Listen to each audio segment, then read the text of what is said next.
فسبحان الله حين تمسون وحين تصبحون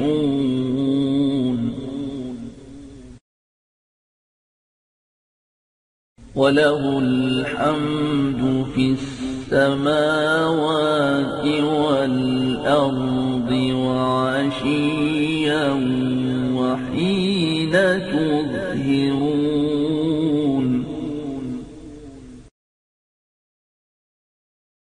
بسم الله الرحمن الرحيم. الحمد لله رب العالمين، والصلاة والسلام على سيدنا ونبينا محمد سيد الأولين والآخرين وعلى آله وصحبه أجمعين. إخواننا الكرام، أخواتنا الكريمات، السلام عليكم ورحمة الله تعالى وبركاته، وأهلا وسهلا بكم في الحلقة السابعة من برنامج شموس القراء. ما زلنا نتابع الحديث عن أصحاب رسول الله صلى الله عليه وسلم الذين هم الجيل الأول من قراء هذه الأمة، ونشرع اليوم إن شاء الله بعلم جديد وشمس جديدة من شموس صحابة رسول الله رضوان الله تعالى عليهم أجمعين، ألا وهو سيدنا أبو موسى الأشعري رضوان الله تعالى عليه. أبو موسى الأشعري طبعا من أهل اليمن الذين وفدوا إلى رسول الله صلى الله عليه وسلم. يقول أبو موسى رضي الله عنه كما في صحيح البخاري عن نفسه عن النبي صلى الله عليه وسلم أنه قال له: يا أبا موسى قد أوتيت مزمارا من مزامير آل داود. قد أوتيت مزمارا من مزامير آل داود. وهنا تشبيه من النبي صلى الله عليه وسلم للصوت الحسن بما يذكر عن سيدنا داود أنه كان قد أوتي صوتا حسنا في قراءة الزبور. والأصل في المزمار أنه آلة موسيقية تخرج الأصوات، فشبه الصوت الحسن بها. لقد أوتيت مزمارا من مزامير آل داود. وسبحان الله، يعني استطرادا أقول من خلال زياراتي لليمن إلى الآن، سبحان الله، أهل اليمن يمتازون يعني نداوة في الصوت لم أرها في كثير من بلاد الإسلام إلى الآن، سبحان الله. يعني كأن هذا الأمر فيهم وراثي.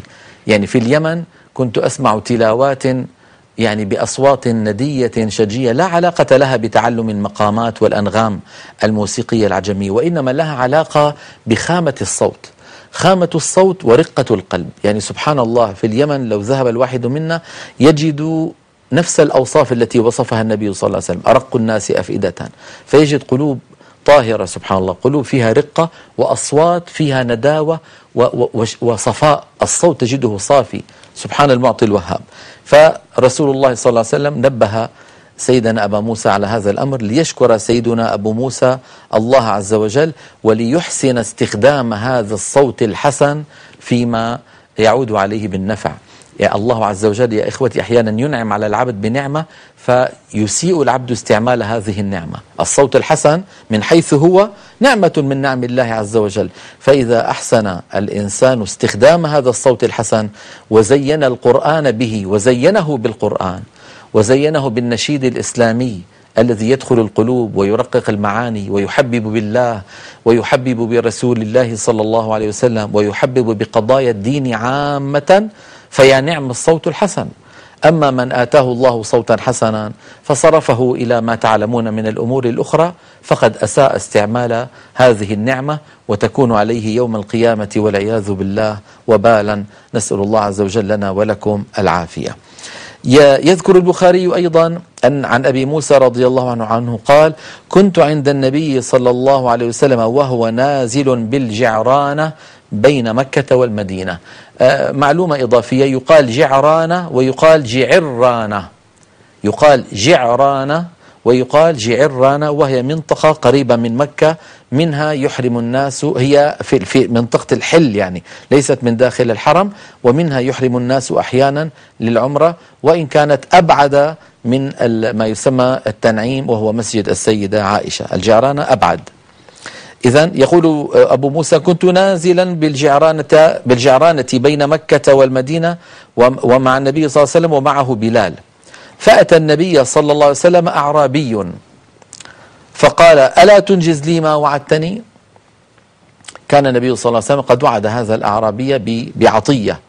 والأعراب كما تعلمون يا إخوتي فيهم جفوة وفيهم غلظ في الطبع بحكم البيئة، من بدا جفا، ورد أنه من بدا جفا، فمن عاش في البادية يصير في أخلاقه نوع من الجفاء. فقال هذا الأعرابي للنبي واستعجل العطية: ألا تنجز لي ما وعدتني؟ فقال له النبي صلى الله عليه وسلم: أبشر. فقال الأعرابي: قد أكثرت علي من أبشر، يعني لسه بتقول لي أبشر أبشر، بدي أخذ. طبعا هذا كلام ما يقال للنبي صلى الله عليه وسلم، سبحان الله العظيم. قد أكثرت علي من أبشر. فأقبل رسول الله صلى الله عليه وسلم على أبي موسى وبلال كهيئة الغضبان، وحق له صلى الله عليه وسلم أن يغضب. فقال: رد البشرى، يعني هذا الأعرابي رد البشرى. فاقبلا أنتما. فقال: قبلنا. فدعا النبي صلى الله عليه وسلم بقدح فيه ماء فغسل يديه ووجهه فيه ومج فيه، ثم قال: اشربا منه وأفرغا على وجوهكما ونحوركما وأبشرا. يا سلام، هنيئا لهؤلاء الصحابة على هذا الإيمان وعلى هذه العطية النبوية. ليس كل العطاء مادي، يعني هذا الأعرابي مسكين ظن بأن كل العطاء مادي، يريد ناقة أو جملا أو دنانير. النبي عليه الصلاة والسلام إذا دعا لك دعوة وشرح الله صدرك ونور قلبك تساوي الدنيا وما فيها. فهو من محدودية عقله قال له: قد أكثرت علي من أبشر. بينما سيدنا أبو موسى وسيدنا بلال كانا أوسع عقلا فقبلا البشارة، فكافأهما النبي صلى الله عليه وسلم بهذا، ونور الله بهذا الماء قلبهما ووجههما وأيامهما وفهمهما. فأخذا القدح ففعلا يعني كما أمر النبي صلى الله عليه وسلم. فنادت أم سلمة من وراء ستار: أن أفضلا لأمكما، يعني قالت: اتركوا لي قليلا من هذا الماء الذي غسل صلى الله عليه وسلم منه وجهه ومج فيه، اتركا لي قليلا حتى أتبارك أنا أيضا بهذا الماء. أفضلا يعني اتركا فضلة، الفضلة هي الزيادة لأمكما. فأفضلا لها منه طائفة رضوان الله تعالى عليهم. هنيئا لسيدنا أبي موسى على هذه المزية. وأيضا مرة طلب سيدنا الصحابي الجليل أبو عامر من رسول الله صلى الله عليه وسلم أن يستغفر له، فاستغفر له النبي صلى الله عليه وسلم. فقال أبو موسى يعني الأشعري: ولي يا رسول الله فاستغفر. فقال: اللهم اغفر لعبد الله بن قيس، هذا اسمه أبو موسى الأشعري، اسمه عبد الله بن قيس. اللهم اغفر لعبد الله بن قيس ذنبه وأدخله يوم القيامة مدخلا كريما. وأنتم تعلمون أن دعاء رسول الله صلى الله عليه وسلم لا يرد، فيا ليت لنا دعوة من رسول الله صلى الله عليه وسلم يعني يصح بها حالنا ويغفر بها ذنبنا. اللهم رضه عنا وأره من أعمالنا ما يسر به صلى الله عليه وسلم. قال أبو بردة: إحداهما يعني الدعوتين لأبي عامر والأخرى لأبي موسى رضي الله تعالى عنهم أجمعين. أيضا في مسند الإمام أحمد أن أنس بن مالك قال رسول الله صلى الله عليه وسلم: يقدم عليكم غدا أقوام هم أرق قلوبا للإسلام، أرق قلوبا للإسلام منكم، أرق قلوبا للإسلام منكم، يعني هم أكثر رقة. قال: فقدم الأشعريون يعني من اليمن، فيهم أبو موسى الأشعري، فلما دنوا من المدينة جعلوا يرتجزون يعني يقولون رجز، نوع من أنواع الشعر، جعلوا يرتجزون يقولون: غدا نلقى الأحبة محمدا وحزبه، يمنون أنفسهم برؤية النبي صلى الله عليه وسلم ورؤية أصحابه. ونحن نسأل الله عز وجل أن يكحل أعيننا برؤية رسول الله صلى الله عليه وسلم ورؤية أصحابه يوم القيامة، آمين يا رب العالمين.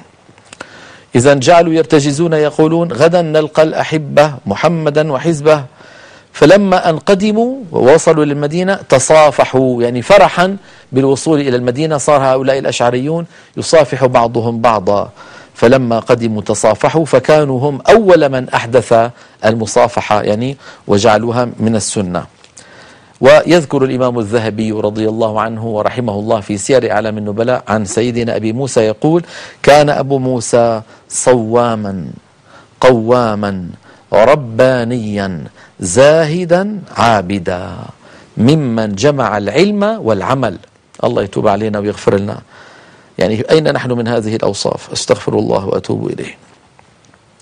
كان أبو موسى صواما، صوام بوزن فعال، يعني كثير الصيام، قواما كثير القيام، ربانيا زاهدا عابدا، ممن جمع العلم والعمل والجهاد وسلامة الصدر. وكفى بهذه من صفة سلامة الصدر، أن يكون الإنسان صدره سليم نحو كل المسلمين، لا يضمر في صدره غلا ولا حقدا ولا غشا ولا بغضاء لأحد من المسلمين. لم تغيره الإمارة، يا سلام شو هالأوصاف ما أجملها، لم تغيره الإمارة، لأنه كم من إنسان يكون فاضلا وصالحا حتى يصير مسؤولا في إحدى المسؤوليات، يصير مدير، يصير وزير، يصير إلى آخره من وظائف الدنيا، فتبدأ نفسيته تتغير ويبدأ يتكبر على عباد الله عز وجل. بينما مما مدح به سيدنا أبو موسى الأشعري لم تغيره الإمارة ولا اغتر بالدنيا، رضوان الله تعالى عليه ورحمه الله. ويا هنيئا لنا بهؤلاء الصحابة القراء شموس الدنيا في إقراء القرآن العظيم. أيضا من أعلام القرآن الذين نقلوا لنا القرآن العظيم صحابي جليل منحه رسول الله صلى الله عليه وسلم وساما عظيما فقال له إني أحبك، وهذا تصريح منه صلى الله عليه وسلم. ويا ليتنا نسمع مثل هذه الكلمة من رسول الله صلى الله عليه وسلم. إنه معاذ بن جبل، معاذ بن جبل صاحب رسول الله صلى الله عليه وسلم الذي أرسله النبي صلى الله عليه وسلم إلى اليمن ليعلم الناس. يقول عنه محمد بن كعب القرظي قال رسول الله صلى الله عليه وسلم معاذ بن جبل أمام العلماء برتوة. رتوة يعني رمية حجر، يعني هو من العلماء ولكنه يسبق العلماء. هذه شهادة نبوية. معاذ بن جبل أمام العلماء برتوة يعني برمية حجر. أيضا يذكر البخاري في الأدب المفرد عن سيدنا معاذ بن جبل يقول أخذ النبي صلى الله عليه وسلم بيدي فقال يا معاذ، قلت لبيك، أرأيتم كيف تكون الاستجابة يا معاذ؟ قال سيدنا معاذ لبيك، فقال النبي صلى الله عليه وسلم إني أحبك، فقال معاذ وأنا والله أحبك. انظروا إلى هذا التناغم بين رسول الله صلى الله عليه وسلم وأصحابه الكرام. قال رسول الله يا معاذ إني أحبك، قال معاذ وأنا والله أحبك. قال ألا أعلمك كلمات تقولها في دبر كل صلاة؟ قال نعم. قال قل اللهم أعني على ذكرك وشكرك وحسن عبادتك. اللهم أعني على ذكرك وشكرك وحسن عبادتك. ضاق وقت الحلقة ولي وقفة مع هذه الكلمات لا أريد أن أختزل الكلام فيها، أرجئه إلى مطلع الحلقة القادمة بإذن الله، إلى أن ألقاكم فيها. أستودعكم الله الذي لا تضيع ودائعه، والسلام عليكم ورحمة الله تعالى وبركاته.